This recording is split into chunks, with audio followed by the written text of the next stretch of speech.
Hello everyone, I hope and I do pray that you all are doing great in your houses. So this is the last lecture of this topic, that is green chemistry and nanochemistry.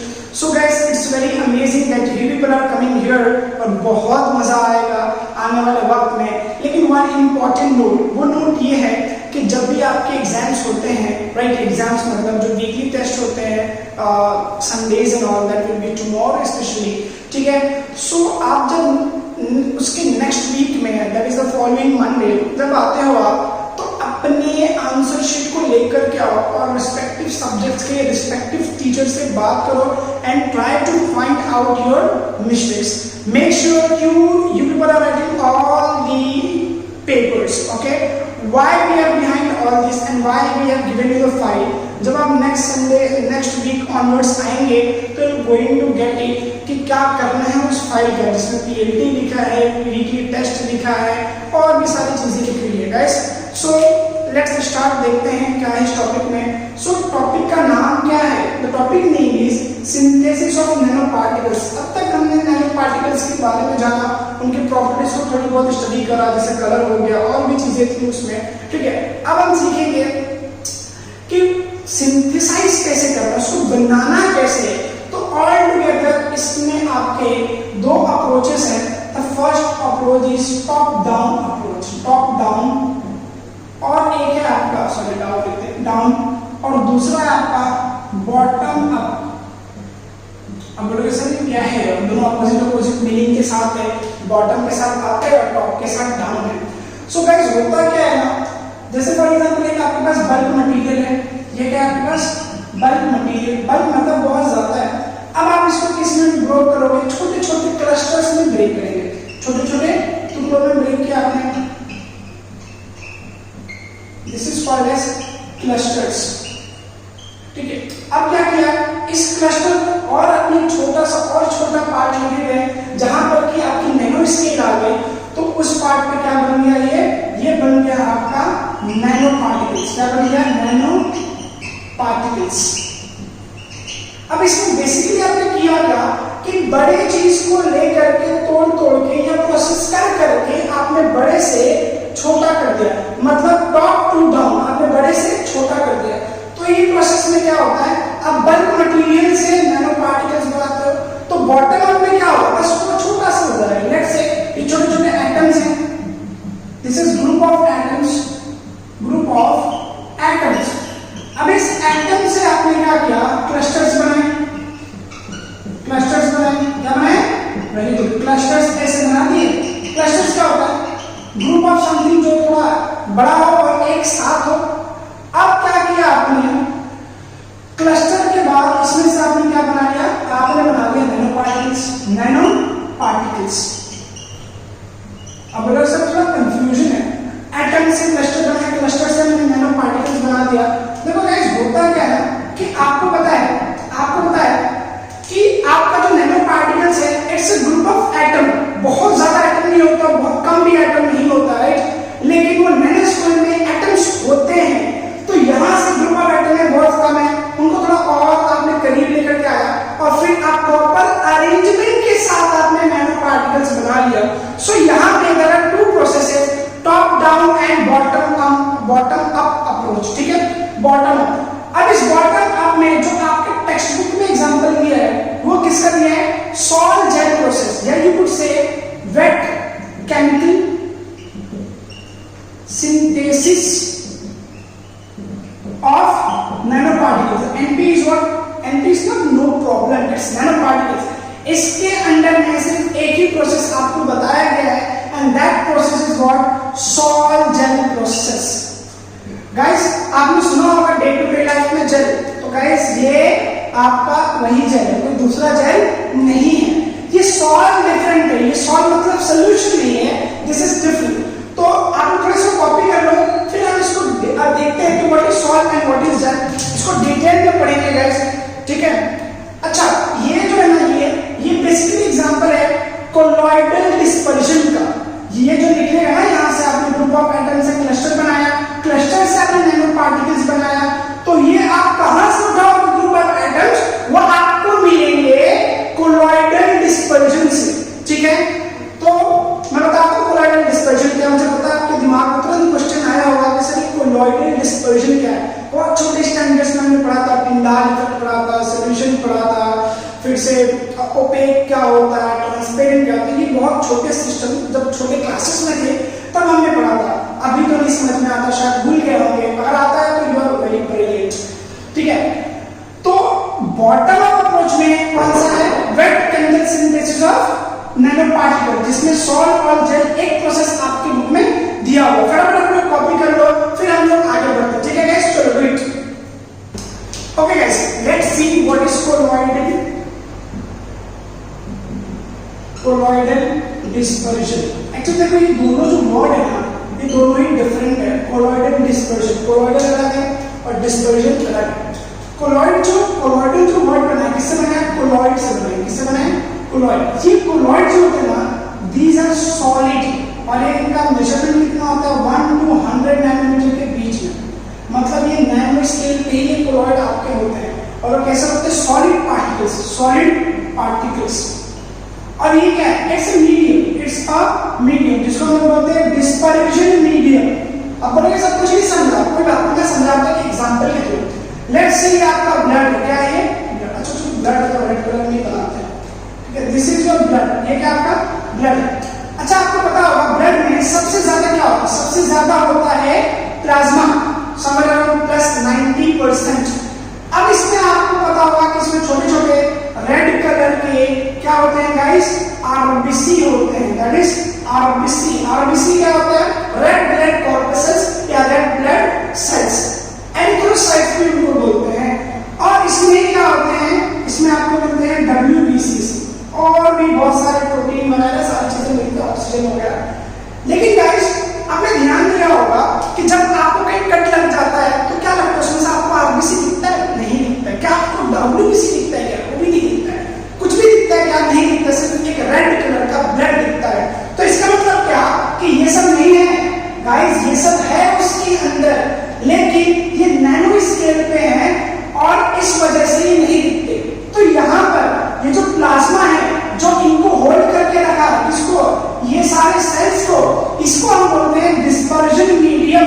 और ये छोटे छोटे जो solid particles है they are called as colloids, क्या बोलते हैं, colloid. और इन दोनों के सिस्टम को मिला के कहते हैं कोलॉइडल डिस्पर्जन, क्या बोलते हैं, कोलॉइडल डिस्पर्जन।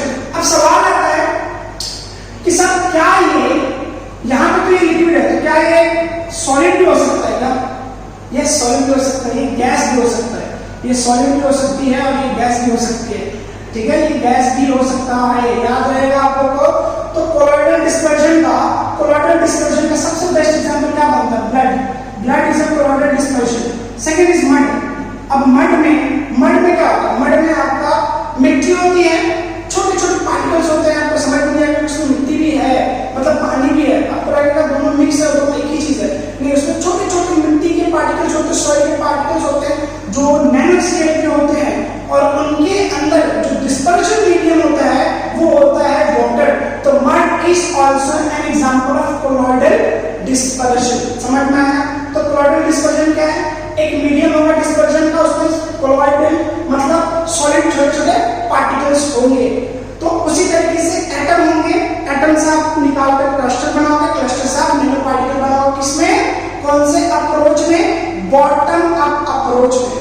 अब उस अप्रोच में आपका जो प्रोसेस दिया वो किसका दिया है, सॉल और जेल प्रोसेस। कौन सा प्रोसेस, सॉल जेल प्रोसेस। देखते हैं कि पहले मीनिंग समझते हैं, let's understand the meaning of sol and gel. देखो, this is sol and this is gel, ये क्या आपका सॉल और जेल। इसमें दोनों में ही कोलॉइडल पार्टिकल्स होते हैं, दोनों में ही कोलॉइडल पार्टिकल्स होते हैं। लेकिन डिस्पर्जन मीडियम अगर आपका लिक्विड है, क्या है, लिक्विड, तो आपका जो सॉल्यूशन बनेगा उसको हम क्या बोलेंगे, सॉइल बोलेंगे। जैसे कि ब्लड में जो डिस्पर्जन मीडियम है वो कैसा है, लिक्विड है, which is called as plasma is nothing but water composition only. तो ऐसी चीज को हम क्या बोलेंगे, सॉइल बोलेंगे। क्या बोलेंगे, सॉइल। अब आपका डिस्पर्जन मीडियम, लिख देता हूं डीएम, डिस्पर्जन मीडियम अगर आपका सेमी सॉलिड है, क्या है, सेमी सॉलिड, ना ही सॉलिड ना ही लिक्विड, तो उसको हम क्या बोलेंगे, उसको हम बोलेंगे जेल।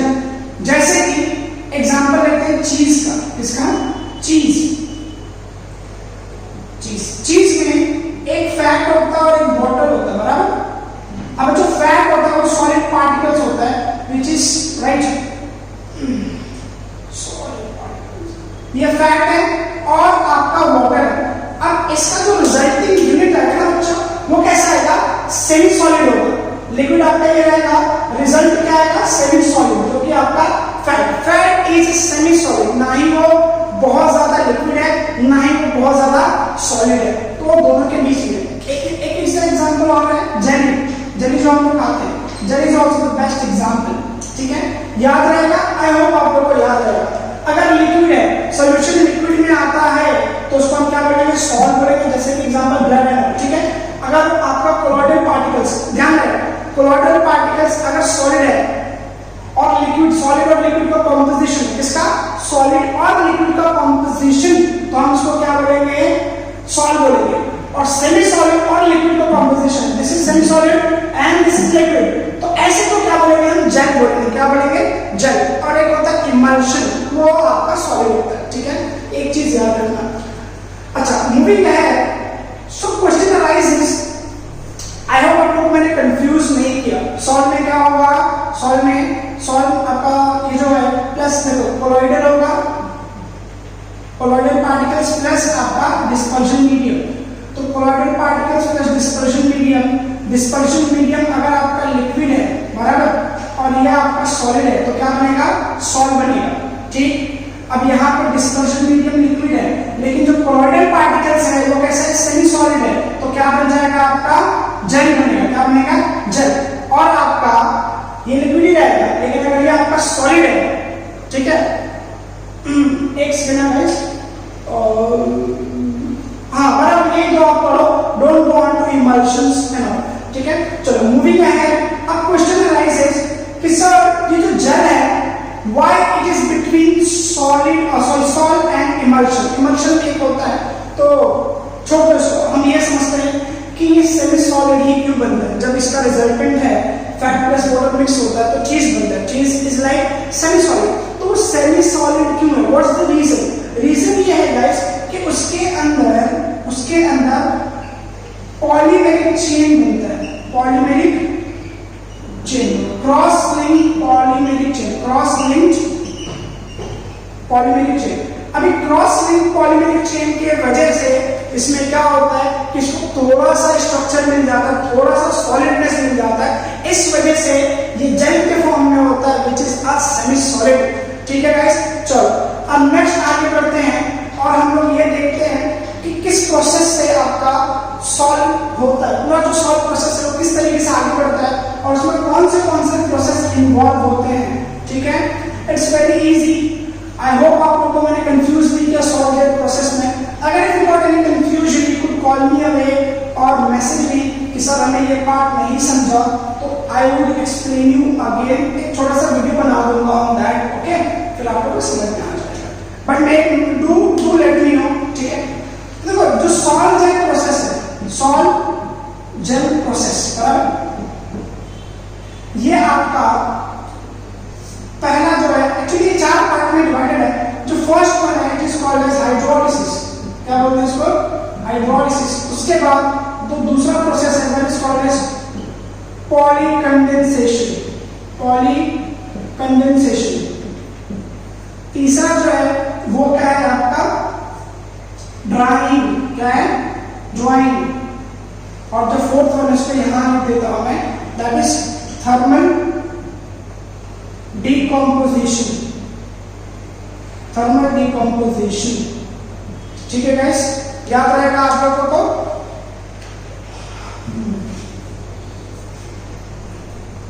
देखो याद रखना, पहला कौन सा है आप लोगों का?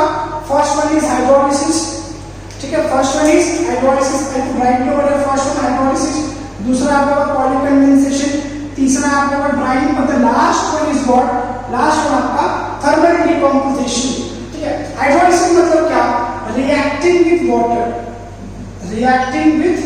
वाटर, पानी के साथ। अब द क्वेश्चन अराइजेस, सर किस चीज को पानी के साथ हम लोग करेंगे, किस चीज को रिएक्ट करवाएंगे? तो देखो मेटल अल्को ऑक्साइड, कैसे लिख सकते हैं? This is M for metal, O for oxide, minus oxygen, R represents the alkyl group। तो इसको हम लोग रिएक्ट करवाएंगे किसके साथ? वाटर के साथ। फिर इसका पॉलीकंडेंसेशन पॉली का मतलब ही होता है क्या, बहुत सारा। फिर इसको हम लोग ड्राई करवाएंगे जिसको हम एजिंग भी बोलते हैं। उसके बाद इसको 800 डिग्री सेल्सियस पे हीट करेंगे और एंड रिजल्ट आपको क्या मिल जाएगा, नैनो पार्टिकल्स आपके मिल जाएंगे। सो इस तरीके से आगे बढ़ेगा। अच्छा एक चीज और गाइस, ये किस प्रोसेस को फॉलो करता है, तो ये फॉलो करता है इनऑर्गेनिक पॉलीमराइजेशन, पॉलीमराइजेशन को फॉलो करता है, इनऑर्गेनिक पॉलीमराइजेशन प्रोसेस को फॉलो करता है।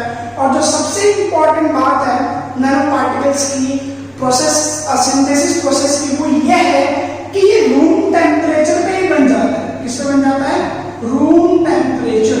अब इसको कोई स्पेशल प्रेशर या टेम्परेचर नहीं चाहिए होता है, ठीक है। अब आपके दिमाग में ये क्वेश्चन आ सकता है कि सर ये इनऑर्गेनिक पॉलीमराइजेशन क्या है। देखो इससे पहले जो हमने चैप्टर पढ़ा था दैट इज पॉलीमर्स, उसमें जो पॉलीमराइजेशन हो रहा था उन सब में each and every one was organic compound जिसमें कार्बन और हाइड्रोजन प्रेजेंट थे। लेकिन यहाँ पे इसका होने वाला है, इसका मेटल ऑक्साइड का, ना यहाँ पे हाइड्रोजन है ना यहाँ पे आपका कार्बन है, बराबर। ये तो मेटल हो गया, ये आपका ऑक्सीजन है, ये आपका अल्काइल ग्रुप है। लेकिन ये आपका कोई भी ऑर्गेनिक कंपाउंड नहीं है, ये आपका एक इनऑर्गेनिक कंपाउंड होगा। रिमेंबर दैट, याद रहेगा, ठीक है। चलो कार्बन यहाँ पे आ सकता है लेकिन फिर भी ये इनऑर्गेनिक कंपाउंड है बिकॉज कार्बन आपके इनऑर्गेनिक में भी आता है, जैसे कि CO2 it's an inorganic compound, बराबर। ऐसे बहुत सारे एग्जांपल्स हैं। तो उस तरीके से इनऑर्गेनिक पॉलीमराइजेशन होगा, कहां पर होगा, रूम टेम्परेचर पे होगा। और ये सारा चीज फॉलो करके एंड में आपको क्या मिलने वाला है, एंड में आपको मिल जाएगा नैनो पार्टिकल्स। क्या मिल जाएगा, नैनो पार्टिकल्स, ठीक है गाइस। सो बहुत इंपॉर्टेंट है, इसको एज इट इज लिख लो, फिर हम लोग आगे बढ़ते हैं, ठीक है। चलो लिख लो फटाफट इसको। अब मैं आप लोगों को दिखाता हूं कि रिएक्शन किस तरीके से होता है, ठीक है। सॉल्ट प्रोसेस में रिएक्शन किस तरीके से आगे बढ़ता है और क्या क्या बनता है, और कुछ इंपॉर्टेंट पॉइंट्स जो है इसके साथ साथ हम डिस्कस कर लेंगे, ठीक है। This is your MOR, that is metal alkoxide. इसको हम प्रिकर्सर बोलते हैं, क्या बोलते हैं, प्रिकर्सर। अब क्वेश्चन में आएगा सर प्रिकर्सर क्या है, सुन लो ध्यान से। Precursor is a compound which takes part in a chemical reaction and changes into another compound। समझा नहीं समझा, देखो ये रिएक्शन, ये आपका एक रिएक्टेंट है, ये आपके केमिकल रिएक्शन में पार्ट लेगा और यही चेंज होके कोई दूसरे कंपाउंड में कन्वर्ट हो जाएगा, बराबर।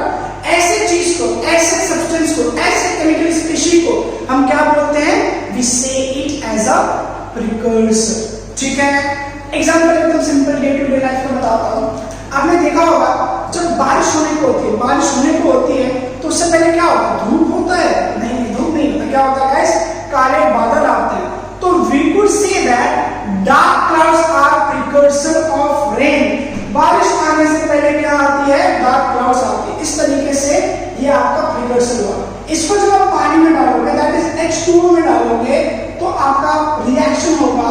और H2O को मैं ऐसे लिख सकता हूँ गाइस, HOH, यहां से ये ब्रेक होगा, this part will going to react with this and this part will going to, sorry, this part will going to react with this and this part will going to, one second guys, देखो मैं confuse यार, देखो सी, जब ये break होगा तो this will become positive and this will become negative. क्या होगा, del positive and del negative. अब यहां से जब ये ब्रेक होगा तो मेटल की टेंडेंसी क्या होती है, पॉजिटिव होने की, तो ये पॉजिटिव हो जाएगा, डेल पॉजिटिव, और ये डेल नेगेटिव हो जाएगा। ये इसको अटैक करेगा, क्या बनाएगा, ROH प्लस, ये OH और ये M क्या बना लेगा, MOH, हाँ MOH प्लस, ठीक है। आई होप आपको यहाँ तक समझ में आ गया होगा, ठीक है। अब ये हाइड्रोलाइसिस हो गया।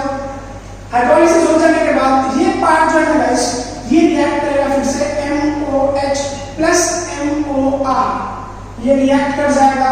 और रिएक्ट करने के बाद ये और ये रिएक्ट करेगा, देखो कैसे बनेगा, M bond O bond M plus ROH, क्या बनेगा। अब सवाल ये आता है कि सर ये MOR कहां से आया, तो देखो ये MOH जो है वो सॉल्यूशन के अंदर है, उसी सॉल्यूशन के अंदर बहुत सारे प्रिकर्सर्स है ना बच्चा, तो वो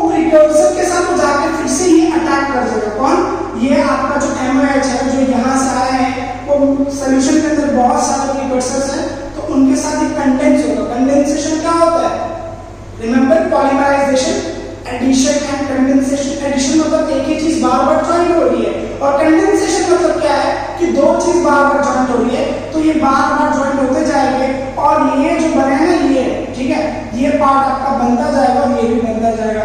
इस तरीके से हमें क्या मिल जाएगा, ये आपको मेटल ऑक्साइड मिल जाएगा। क्या मिल जाएगा, मेटल ऑक्साइड। और यही से फर्दर आगे बढ़ते हुए क्या मिल जाएगा, नैनो पार्टिकल्स मिलेगा। क्या बनेगा गाइस, नैनो पार्टिकल्स आपका तैयार हो जाएगा। तो ये आपका छोटा सा प्रोसेस है, ठीक है, हाइड्रोलिसिस और यहाँ पे कंडेंसेशन हो रहा है, ये दोनों को फॉलो करते हुए आपको क्या मिल जाएगा, नैनो पार्टिकल्स आपको मिल जाएंगे। अब आपने टेक्स्ट बुक में कुछ 5 से 6 इंपॉर्टेंट स्टेप्स बताए हैं, और उसके बाद एक स्कीमेटिक डायग्राम बनाया है, वो मैं बनाता हूं, तब तक आप लोग इसको लिख लीजिए। चलो, okay guys, come on, let's see the schematic representation of solution process.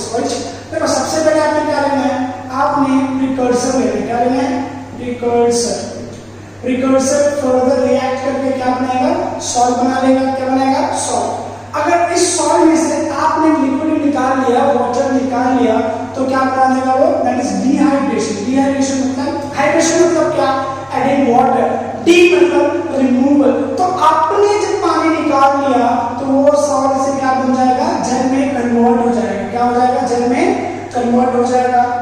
अब देखो, जल में कन्वर्ट हो जाएगा तो आपने पूरा पानी नहीं निकाला, समवॉट पानी निकला है, इस वजह से तो ये जल को हम सेमी सॉलिड बोलते हैं, राइट। अब इसका रैपिड ड्राइंग किया, मतलब बहुत तेजी से इसको हमने हीट किया, और आपने इसके अंदर जो लिक्विड है, उस लिक्विड, ध्यान से सुनना, इसके अंदर जो लिक्विड है आपने उसको किससे कन्वर्ट कर दिया, एयर से। इससे एयर से तो क्या बन जाएगा, एरोजल। क्या बनेगा, एरोजल। बहुत दुनिया का सबसे हल्का सब्सटेंस है, ऐसा मतलब ट्रांसपेरेंट भी दिखता है, सॉलिड भी है, अमेजिंग, मतलब सेमी सॉलिड। अगर आपने ऐसे लिक्विड को इवोपोरेट कर दिया, क्या कर दिया, इवोपोरेट कर दिया, राइट, तो आपका जो रिजल्टिंग सब्सटेंस बनेगा, रिजल्टिंग प्रोडक्ट जो बनेगा, वो क्या बनेगा, ज़ेरोजेल बनेगा। क्या बनेगा, ज़ेरोजेल। अगर आपने उसको रिप्लेस कर दिया वाटर से, किसको गाइस, जो इसके अंदर थोड़ा सा लिक्विड बचा है, तो उसको हम बोलेंगे हाइड्रोजल। क्या बोलेंगे, हाइड्रोजल। अगर आपने उसको रिप्लेस कर दिया अल्कोहल से, किससे, अल्कोहल, तो उसको बोलेंगे हम लोग अल्कोजल। क्या बोलेंगे, अल्कोजल। तो ये अलग अलग प्रोडक्ट है, replacement of the little bit of liquid present in the gel. So हमें ना इससे लेना देना है, इससे, ठीक है, हमें इससे भी कुछ लेना देना नहीं है, हमें इससे लेना देना है। इससे लेना देना ये है कि अगर इस प्रोडक्ट को, दैट इज कॉल्ड है ज़ेरोजेल, अगर आप इसको लिमिटेड सप्लाई ऑफ एयर के साथ हीट करोगे, that process is called as calcination, तो आपको क्या मिलेगा, डेंस सेरामिक मिलेगा, जिसको टॉयलेट वगैरह में हम यूज करते हैं। ओके गाइस, बहुत ज्यादा ये स्ट्रॉन्ग होता है। अगर यहीं से, ये तो जेल की कहानी थी, अगर आप सॉल्ट को लेकर के उसमें से थोड़े क्लस्टर्स को निकाला आपने, इसी क्लस्टर्स को हीट करा, तो क्या बन जाएगा, पाउडर फॉर्म में आपके नैनो पार्टिकल्स बन जाएंगे, और इसको आप कहीं पर भी एज अ लेयर लगा सकते हो, जिससे कि आपके अंदर के सब्सटेंस को ये कोटिंग प्रोवाइड करेगा। अब आपने इसी को एक पर्टिकुलर आपके सरफेस पर रख करके आपने इसको फिर से कैल्सीन किया या कैल्सिनेशन करवाया, तो यहाँ पे एक्चुअली में इसका क्या बन जाएगा, थिन फिल्म बन जाएगी, जो अगेन अलग अलग विंडोज पैन के काम आती है। आपने देखा होगा रेनी सीजन में जब बारिश होता है, जो अभी जो हो रहा है, तो आपको वाइपर की जरूरत पड़ती है आपके ग्लास को साफ करने के लिए, लेकिन ये फिल्म जो है, इसको अगर आप लगाओगे तो आपका पानी इस ग्लास पे रुकेगा ही नहीं, इट विल इमीडिएटली नीचे आ जाएगा in the form of Beed, छोटा छोटा सा बीड के फॉर्म में आ जाएगा, जो आपने लोटस में देखा होगा, लोटस फ्लावर एरिया। ठीक है गाइस, इस तरीके से आपका स्कीमेटिक है। अब देखते हैं कि क्या इंपॉर्टेंट पॉइंट्स लिखे हैं। पहला जो स्टेप होगा, ठीक है, वो क्या होगा, फॉर्मेशन ऑफ सॉल्वेटेड सॉल्यूशन, आपका अल्को ऑक्साइड बनेगा, ठीक है, थ्रू हाइड्रोलिसिस। उसके बाद आपका जिलेशन होगा। जिलेशन क्या होगा, आपका जो ऑक्साइड या फिर अल्कोहल का जो ब्रिज नेटवर्क होगा, उसके वजह से उसका जिलेशन होगा, मतलब वो जेल में कन्वर्शन शुरू हो जाएगा। ठीक है, बाय मिस्टेक मैंने फोर्थ यहाँ पे लिख दिया, लेकिन वो थर्ड पॉइंट जाएगा। वो क्या होगा, एजिंग ऑफ जेल, मतलब इसका क्या है कि आपका वो जो लिक्विड पार्ट जो है थोड़ा सा वो धीरे धीरे किसमें कन्वर्ट हो जाएगा, सॉलिड मास में कन्वर्ट होगा। फोर्थ पॉइंट क्या बोलता है कि हम उसका क्या करवाएंगे, ड्राइंग। ड्राइंग का मतलब क्या है कि जो वाटर है और अदर वोलेटाइल सब्सटेंस है प्रेजेंट है आपके उस लिक्विड में, दैट विल बी रिमूव्ड। हम उसको क्या करेंगे, निकाल लेंगे। By which process, drawing process. अब बोलोगे सर वाटर समझा, ये वोलेटाइल क्या है? देखो volatile is any substance which have an ability to evaporate at room temperature. So इसमें सबसे इंपॉर्टेंट जो वर्ड है वो है रूम टेम्परेचर।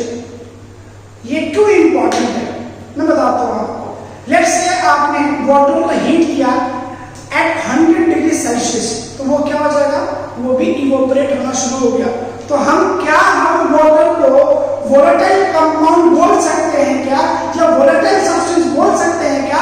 तो आंसर इज नो, बिकॉज हर एक सब्सटेंस का पर्टिकुलर टेम्परेचर पे, हर एक लिक्विड एक पर्टिकुलर टेम्परेचर पे इवोपरेट होना शुरू हो जाएगा। तो उसको वोलेटाइल नहीं बोलेंगे गाइस, वोलेटाइल उसको बोलेंगे जो रूम टेम्परेचर पे इवोपरेट हो जाए, जैसे कि मिथनॉल है, एसीटोन है। ये भी एग्जांपल दिखाता हूं आपको मैं, पेट्रोल वगैरह, ठीक है, ये रूम टेम्परेचर पे इवोपरेट होना शुरू हो जाएंगे। तो ऐसे कंपाउंड को हम क्या बोलते हैं, वोलेटाइल। तो ड्राइंग में ओपन एनवायरनमेंट में हीट करके हम वाटर और वोलेटाइल सब्सटेंस को बाहर निकाल देते हैं। समझ में आ रही है बात? एंड में क्या होता है, उसको डिहाइड्रेट करते हैं। अब जो भी थोड़ा बहुत बचा कुचा पानी होता है 800 डिग्री सेल्सियस पे हीट करके उसको खत्म कर देते हैं, और रिजल्ट में आपको क्या मिल जाता है, सॉलिड नैनो पार्टिकल्स आपको मिल जाता है। तो पहला क्या है, फॉर्मेशन ऑफ सॉल्वेटेड सॉल्यूशन, मतलब आपका सॉल्ट बनेगा, उसके बाद उसका रिएक्शन होगा, ऑक्साइड प्रेजेंट है तो उसका ब्रिज नेटवर्क बनेगा, अल्कोहल प्रेजेंट है तो उसका ब्रिज नेटवर्क बनेगा, और प्रॉपर आपका जेल जैसा एक सिस्टम बन जाएगा। फिर आप सब क्या करोगे, ageing of the gel, means उसको जेल को धीरे धीरे आप इसमें कन्वर्ट करोगे, सॉलिड मास में कन्वर्ट करोगे। फिर उसके बाद आप उसको ड्राई करवाओगे, मतलब वाटर और दूसरे जो वोलेटाइल कंपाउंड्स है आप उसको ब्रिज नेटवर्क में से या उस जेल में से बाहर निकालोगे। और last one would be dehydration, जहां पर आप 800 डिग्री सेल्सियस पे हीट करके उसमें से जो भी थोड़ा बहुत बचा हुआ पानी है आप उसको भी बाहर निकाल दोगे। So guys this were to topics. अब आपका टॉपिक ये बनता है आगे कि सर हमने ये प्रोसेस सीखा, हमने इससे पहले रिएक्शंस देखा, ये इंपॉर्टेंट कुछ पॉइंट्स है जो प्रोसेस बताती है वो देखा, और हमारा नैनो पार्टिकल्स तैयार हो गया। बट आप कैसे कंफर्म करोगे जो बना हुआ नैनो पार्टिकल्स है, कैसे पता चलेगा कि उसका स्ट्रक्चर क्या है, कैसे पता चलेगा कि पार्टिकल की साइज क्या है, कैसे पता चलेगा कि उसका प्रॉपर्टी क्या है? तो ऑल टुगेदर हमारे पास स्टार्टिंग से ही नैनो पार्टिकल्स थे in the very beginning, right, आज से 100-200 साल पहले ही, ठीक है। लेकिन हमारे पास ऐसे टूल्स नहीं थे, ऐसे टेक्नोलॉजीज नहीं थे, ऐसे टेक्निक्स नहीं थे। लेकिन आज के डेट में बहुत सारे टेक्निक्स अवेलेबल हैं जो ये सारे क्वेश्चंस के जवाब देती है। तो लेट्स सी कि कौन से टेक्निक है, कौन से इंस्ट्रूमेंट है, और इन इंस्ट्रूमेंट को यूज करके हम क्या क्या एक नैनो पार्टिकल के बारे में पता कर सकते हैं। तब तक के लिए आप लोगों में हट जाती है, लोग ये लिख जाती है, ठीक है। चलो फटाफट लिखो, ओके, हाँ चलो लिखो जल्दी। Okay guys, so moving on to the next, that is कौन से इंस्ट्रूमेंट यूज करके हम नैनो पार्टिकल्स की कौन सी प्रॉपर्टी को हम लोग डिस्क्राइब करते हैं। तो फर्स्ट वन इज, देखो ये है उसका इंस्ट्रूमेंट, क्या नाम है, एक्सरे डिफ्रैक्टोमीटर। कौन सी टेक्निक यूज करता है, XRD। अच्छा एक बात और मैं बता दूं आपको, इसमें आपको मशीन्स के बारे में डिटेल में जानने की जरूरत नहीं है, बस आपको इसमें जो शॉर्ट फॉर्म है XRD जैसे होगा उसको याद रखना है। इनका काम क्या है, मतलब इंस्ट्रूमेंट कौन सा यूज होता है, क्या आपको प्रॉपर्टी है, क्या इंफॉर्मेशन देता है, और उसके साथ साथ कौन से टेक्निक को ये यूज करता है, ये आपका इंस्ट्रूमेंट। बस यही याद रखना है। ये वन सेंटेंस एमसीक्यूज वगैरह इसमें पूछेंगे, वहां पे जो स्कीमेटिक डायग्राम बनाया है वो सारे कुछ आपको पूछने वाले नहीं है, बट एक बार लुक दे देना, देख लेना वो चीज क्या है, ठीक है। चलो तो टेक्निक और इंस्ट्रूमेंट क्या है आपका, एक्सरे डिफ्रैक्टोमीटर। कौन सी टेक्निक यूज करता है, एक्सरे डिफ्रैक्शन। क्या फाइंड करता है, पार्टिकल की साइज, ज्योमेट्री। ज्योमेट्री पता है गैस, लीनियर होता है, प्लेन, एक होता है ऑक्टाहेड्रल, ऑक्टाहेड्रल, एक होता है फर्स्ट सेकंड, एक होता है टेट्राहेड्रल, टेट्राहेड्रल, और चौथा होता है आपका ट्राइगोनल पिरामिडल, ट्राइगोनल प्लेनर, फिर होता है trigonal bipyramidal, trigonal bipyramidal, bipyramidal, pyramidal, ठीक है।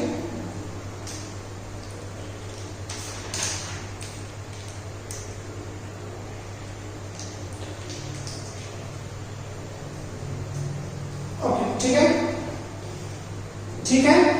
सो देखो एक्चुअली होता क्या है, लेट्स से आपका नैनो पार्टिकल्स का ये स्ट्रक्चर है, वैसे इतना बड़ा नहीं होता लेकिन I have to show you. तो हम क्या करते हैं, एक्स रेज आपकी जो वेव है वो आएगी यहाँ पे टकराएगी, टकराने के बाद गाइस ये पाथ चेंज करती है, क्या होता है, पाथ चेंज करती है, मतलब बेंड हो जाती है। बेंड होने के बाद इसी को बेंड को या बेंड को हम क्या बोलते हैं, डिफ्रैक्शन। क्या बोलते हैं गाइस, डिफ्रैक्शन। अब जैसे जैसे लाइट आपका हर जगह से लगते जाएगा, अलग अलग जगह से ये डिफ्रैक्ट होती जाएगी और आपके कंप्यूटर पे एक इमेज बनता जाएगा। इससे हम पता लगा सकते हैं कि पार्टिकल की साइज क्या है, उसका क्रिस्टल का स्ट्रक्चर क्या है, और ज्योमेट्री मतलब वो लीनियर है, ऑक्टाहेड्रल है, टेट्राहेड्रल है, ट्राइगोनल प्लेनर है या ट्राइगोनल बाइपिरामिडल है, ठीक है। अब वैसे ये सब क्या है, तो ये सब स्ट्रक्चर से बचा या आपके मॉलिक्यूल्स के शेप होते हैं। आप लोग मुझे खुद आप लोग सर्च करेंगे और मुझे बताओ, मुझे नहीं पता, ठीक है। Moving on to next, actually आपको टेक्स्ट में पहले दिया लेकिन मैंने लिख दिया बाद में, तो चलो ठीक है। यूवी विजिबल स्पेक्ट्रोफोटोमीटर्स, आपको नाम याद रखने हैं, ऐसा बायोलॉजी के बड़े बड़े नाम है। इस ये जो इंस्ट्रूमेंट है किसके ऊपर बेस्ड है, ये बेस्ड है आपका यूवी लाइट के ऊपर, और जो टेक्निक है that is called as UV visible spectroscopy. क्या नाम है टेक्निक का, UV visible spectroscopy. For example ये आपका एक सॉल्यूशन है, अब इस सॉल्यूशन में आपने यूवी रेस पास किए, अब इसमें जो नैनो पार्टिकल्स होंगे, ठीक है, उनकी कुछ स्ट्रक्चर्स की प्रॉपर्टीज होंगी और उस तरीके से इन लोग क्या करेंगे, इसको एब्जॉर्ब करेंगे और थोड़े से अमाउंट आपका क्या होता है, लाइट बाहर जाएगा। तो ऑन दैट बेसिस इसकी फर्दर स्टडी करी जाती है और यहां से पता लगाया जाता है कि आपका नैनो पार्टिकल्स बने हैं या नहीं बने, कितना अमाउंट ऑफ एनर्जी उसने कंज्यूम किया है, कितने पार्टिकल्स उतने एनर्जी कंज्यूम करेंगे, इस बेसिस पे कैलकुलेशंस करके कंफर्मेशन किया जाता है नैनो पार्टिकल्स का। तो इतना डिटेल में हमें नहीं जाना है। लास्ट आपके टेक्स्ट बुक में FTIR, Fourier transform infrared radiation spectrophotometer, technique का क्या नाम है, Fourier transform infrared radiation, that is spectrophotometer. कौन सी टेक्निक यूज करता है, दैट इज FTIR से में स्पेक्ट्रोस्कोपी। बराबर, इसमें होता क्या है कि मॉलिक्यूल के ऊपर जब आप इंफ्रारेड रेडिएशंस का बम्बार्डिंग करते हो ऐसे वेव्स का, तो वो वेव्स आपका वाइब्रेट होती है और उस बेसिस पे हम पता करते हैं कि बॉन्ड की लेंथ क्या है, फंक्शनल ग्रुप कौन से प्रेजेंट है, और हमें पता चलता है बॉन्ड कितने बड़ा और कितना छोटा है। अब इसके बाद और जो दो टॉपिक बचते हैं वो कौन सा है, सेम और टेम। हाँ बड़े सब क्या है, सेम टेम। सेम मतलब क्या होता है और टेम मतलब क्या होता है। अच्छा, आपको ये सारी चीजें पूछते हैं गाइस, आपको एग्जाम पूछ सकते हैं कि सेम का बताओ मीनिंग, टेम का बताओ मीनिंग, तो वो आपको पता होना चाहिए। लेकिन दोनों ही थोड़े बहुत एकदम सिमिलर ही है। कैसे हैं दोनों, सिमिलर ही, एकदम इजी है और बड़ा मजा आएगा आपको पढ़ने में। देखो यहाँ पे मैं लिखता हूँ सेम, सेम, और यहाँ लिखता हूँ टेम। सेम का मतलब क्या होता है गाइस, सेम मतलब स्कैनिंग इलेक्ट्रॉन माइक्रोस्कोप, और ये क्या है, टेम मतलब टनलिंग इलेक्ट्रॉन माइक्रोस्कोप, ठीक है, एकदम सिंपल। ये क्या करता है, दोनों ही कैसे इलेक्ट्रॉन्स के ऊपर काम करते हैं, दोनों किसके ऊपर काम करते हैं, इलेक्ट्रॉन्स के ऊपर काम करते हैं, ठीक है, टेक्निक भी है। अब इसमें होता क्या है, लेट्स से ये आपका एक सैंपल है। अब सैंपल में जब इलेक्ट्रॉन को आप पास ऑन करवाओगे, क्या करोगे, इलेक्ट्रॉन को जब आप पास ऑन करवाओगे तो इसमें से गाइस दो चीजें हो सकता है। ये हो सकता है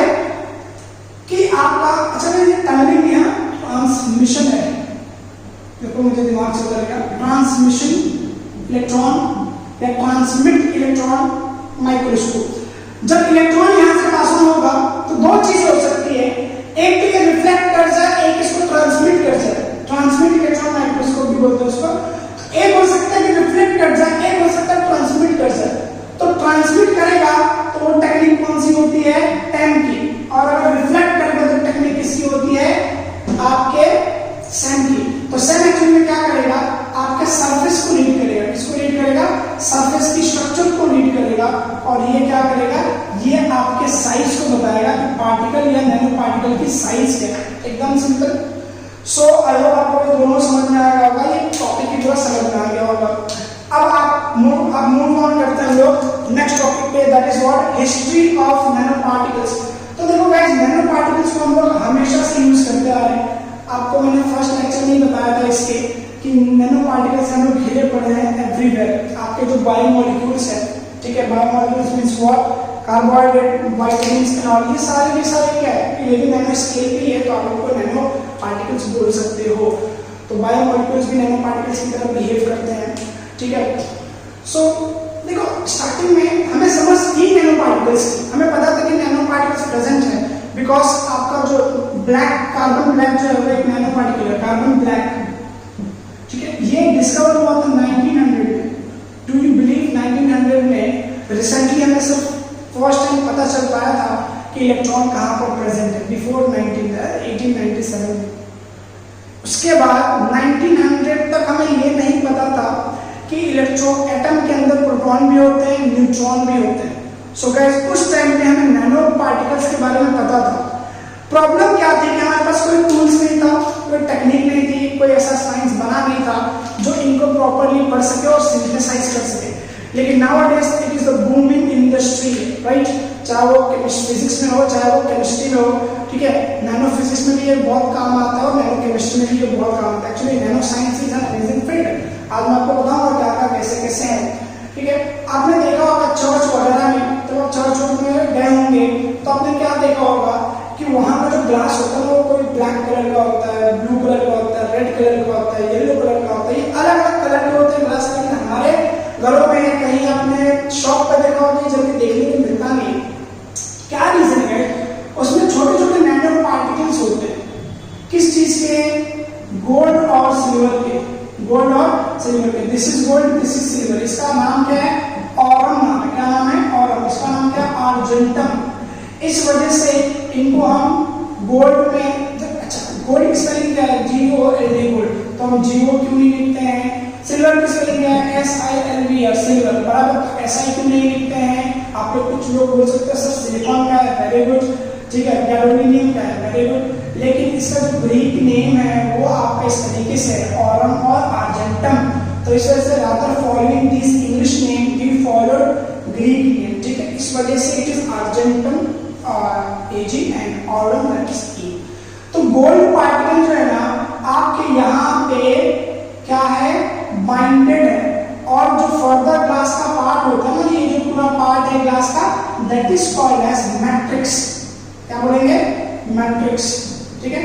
तो इस मैट्रिक्स में आपके गोल्ड पार्टिकल्स एम्बेडेड है या फिर उनसे उसमें जमे हुए हैं। इस वजह, यही सिर्फ गोल्ड पार्टिकल्स की वजह से आपको अलग अलग कलर मिलता है इन ग्लास, जिसको हम लोग रूबी रेड वगैरह बोलते हैं, ब्यूटीफुल रूबी रेड है, आपके टेक्स्ट बुक में भी लिखा है रूबी रेड, ठीक है। आगे बढ़ते हैं लोग। तो next is what, carbon black, which is introduced in 1900। पता है इसको आप कहाँ यूज करते हैं, इसको टायर्स में यूज करते हैं। टायर्स में लगाने में बहुत ज्यादा इसको हाईएस्ट स्ट्रेंथ मिलता है, हाईएस्ट नहीं, इट्स ए ग्रेट स्ट्रेंथ, और वेयर एंड टेयर आपकी कम हो जाती है। इसका एक भाई है जिसका नाम है CNT, that is carbon nano tubes. अब एक कार्बन नैनो ट्यूब्स एक्चुअली दुनिया में आज तक सबसे हाईएस्ट स्ट्रेंथ की चीज है, ग्राफीन को छोड़ के। ग्राफीन तो भी बनानी है, अच्छी तरीके से डेवलप नहीं है, ग्राफीन को छोड़ करके हाईएस्ट स्ट्रेंथ है इसके पास। अब मूविंग नेक्स्ट, फ्यूम्ड सिलिका। फ्यूम्ड सिलिका जिसका एक और नाम है that is pyrogenic silica, pyrogenic silica. अब बोलो सर ये पायरोजेनिक क्या है, पायरो जहां पर भी केमिस्ट्री में पायरो आ गया, मतलब समझ, जब they are talking about lot of heat, तो जब बहुत ज्यादा हीट में सिलिका, जब सिलिका को प्रोसेस किया जाता है फ्लेम में, तो जो सिलिका प्रोड्यूस होता है जिसको हम क्या बोलते हैं, फ्यूम्ड सिलिका। ये कहाँ मिलता है, ये किस चीज का कंपोनेंट है, मतलब इसको यूज कहाँ करते हैं हम लोग, ये यूज होता है आपके सिलिकॉन रबर्स, इसमें सिलिकॉन रबर्स। अभी सिलिकॉन रबर का है सर, आपने देखा होगा मोबाइल की जो कवर होती है ना, जो ब्लैक कलर की या अलग अलग लड़कियों की कवर होती है जिसमें पीछे टेडी बेयर बनाया होता है, अलग अलग चीजें बनाया जाता है, एकदम रबर होता है, तो वही एक्चुअली में ये सिलिकॉन रबर है। फिर आपने देखा होगा कि इनको अलग अलग जगह कोटिंग्स के लिए यूज करते हैं, कोटिंग ही तो हो गया, ठीक है। फिर आपने इसको हम यूज करते हैं एज ए सीलेंट। अब बोलोगे सीलेंट और एडेसिव्स में क्या फर्क है, एडेसिव्स, एडेसिव्स देखो सीलेंट क्या होता है, फ्लूइड जो बह रहा है, फ्लूइड जो बह रहा है, ठीक है, फ्लो हो रहा है, तो उसको रोकने के लिए जो सब्सटेंस यूज करते हैं उसको हम बोलते हैं sealant.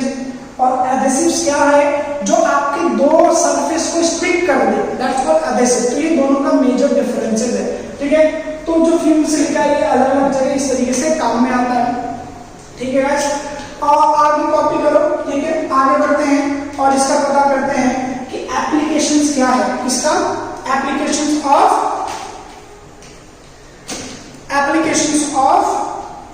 Nano chemistry. Nano chemistry के एप्लीकेशंस क्या है, बहुत मजा आने वाला है और we are almost moving on to the last topic. Okay guys, so we are going to deal with now application of nano chemistry, कि नैनो केमिस्ट्री को हम कहाँ यूज करते हैं और कर सकते हैं इन द कमिंग फ्यूचर। और इसमें जो सबसे बेस्ट पार्ट है वो है ग्राफीन। ग्राफीन के बारे में इतना डिटेल नहीं है आपके टेक्स्ट बुक में, ना ही मैं बहुत ज्यादा डिटेल बताने वाला हूँ, लेकिन आई वुड रिकमेंड कि आप यूट्यूब पे जाओ और सर्च करो नैनो केमिस्ट्री .graphene, तो it will show you amazing applications. आपको ऐसा लगेगा कि ये तो हर एक चीज को कवर अप कर रहा है और हर एक फील्ड में इट वुड बी यूज्ड। तो ग्राफीन कहाँ से मिलेगा, आपको ये ग्राफाइट से ही मिलता है। Moving on to what nano chemistry की जो ऑप्टिकल प्रॉपर्टी है, स्ट्रक्चरल प्रॉपर्टी है, फिजिकल और केमिकल प्रॉपर्टी है, ये इस तरीके से है कि आप इसको हर फील्ड में हर जगह यूज कर सकते हो। जैसे कि हम यूज करते हैं आने वाले वक्त में जो ग्लासेस बनेंगे, चाहे वो इस व्हाट यू सी जो स्पेक्टिकल्स के ग्लास हो, चाहे वो विंडो के ग्लास हो, चाहे वो आपके गॉगल्स के ग्लास हो, वो ऐसे बनेंगे, उनके ऊपर ऐसे छोटी सी और पतली सी फिल्म चढ़ाई जाएगी जो स्क्रैच प्रूफ हो, उस पर कितना भी स्क्रैच करो वो स्क्रैच नहीं होने वाला है। आने वाले वक्त में ऐसे पेंट बनेंगे नैनो पार्टिकल्स के कि अगर उस पर स्क्रैच आ भी जाता है तो अपने आप वो सही हो जाएगा। मैजिक लगा ना, हाँ मैजिक होगा, समझे। और ऐसे ऐसे पेंट बनने वाले हैं, इंडीड बन रहे हैं, जो डॉट रेजिस्टेंस है, मड रेजिस्टेंस है, वाटर रेजिस्टेंस है। देखो ये सारी चीजें आपकी जो पेंट वगैरह है जो खराब कैसे होती है गाड़ियों की, जब उनके ऊपर डर्ट आ जाता है, बारिश की वजह से पानी लग जाता है और थोड़ा सा भी स्क्रैच आ जाता है तो रस्टिंग शुरू हो जाता है, ठीक है गाइस। इस तरीके से आपके ट्रांसपोर्टेशन में बहुत ज्यादा डिफरेंसेस क्रिएट होने वाला है। ट्रांसपोर्टेशन का मतलब क्या है, यहाँ पे we are talking about the transportation vehicles, उसमें बहुत ड्रास्टिक चेंज आएगा और पूरे वर्ल्ड को ये चेंज कर देगा। उस तरीके से मेडिकल के फील्ड में, इलेक्ट्रॉनिक्स के फील्ड में, आपके every field you could say, जो भी आप सोच सकते हो हर फील्ड में चेंजेस आएगा। तो मैं थोड़ा थोड़ा हर एक फील्ड का बताता हूँ आपको, ठीक है। Moving on to first field that's electronics. अब इलेक्ट्रॉनिक्स में आपने सुना होगा इलेक्ट्रॉनिक्स एंड कंप्यूटिंग। अब आपने सुना होगा कि एक IBM करके कंपनी है, दे आर यूजिंग CNT। क्या यूज कर रहे हैं, CNT यूज करके एक प्रोसेसर बना रहे हैं। क्या बना रहे हैं, प्रोसेसर जो होता है ना आपके कंप्यूटर्स में, ये प्रोसेसर्स बनाएंगे। ये प्रोसेसर्स बच्चा ये होगा 50 times faster, 50 times energy efficient. किससे कंपैरिजन हो रहा है, सिलिकॉन बेस्ड आपका जो प्रोसेसर्स है उनसे ये कंपीट कर रहे हैं, ठीक है। तो बेसिकली दे आर सेइंग कि अगर हम लोग CNT यूज करके प्रोसेसर्स बनाएंगे तो 50 टाइम फास्टर होगा, 50 टाइम एनर्जी एफिशिएंट होगा। CNT क्या है, carbon nano tubes which is a nano particles. Next moving on to HP सुना होगा। HP एक ऐसा माइक्रोचिप बना रहा है। क्या बना रहा है, माइक्रोचिप, जो कि बहुत ज्यादा थिन होगा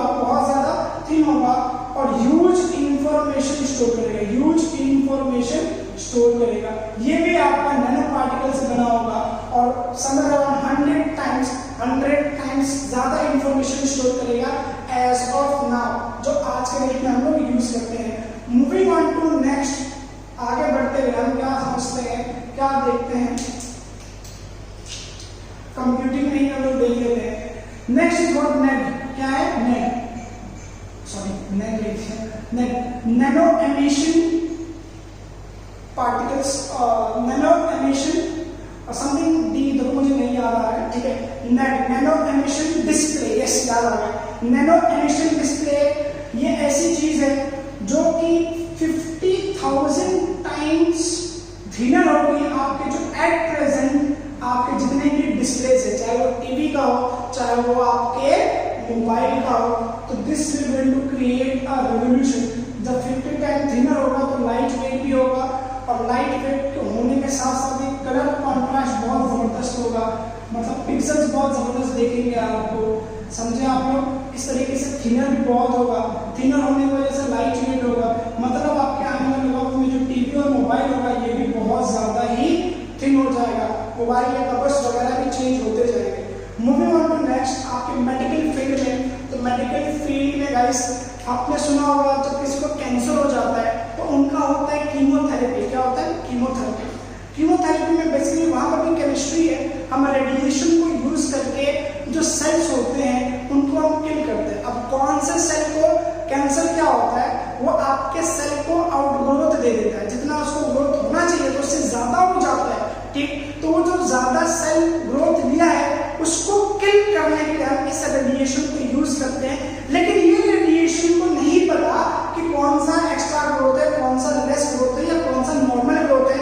इसके रास्ते में जो आता है सबको ये मारते जाता है। इस वजह से प्रॉब्लम ये होती है गाइस कि आपका जो प्रॉपर सेल है, नॉर्मल सेल है, हेल्दी सेल है, वो भी किल हो जाता है, और जो डिजीज है वो तो किल हो ही जाता है। तो सीएनटी को यूज करके, कार्बन नैनो ट्यूब्स को यूज करके हम ऐसे ऐसे ड्रग्स बना रहे हैं जिनको हम स्मार्ट ड्रग्स बोलते हैं, जो कि स्ट्रेट वे आपके डिजीज सेल से जाकर रिएक्ट करेंगे और वहां पर वो इमीडिएटली आपकी बीमारी को दूर करते हैं, और इससे हम कैंसर से हट सकते हैं, कैंसर से बच सकते हैं, और उसके साथ साथ डायबिटीज से भी बच सकते हैं।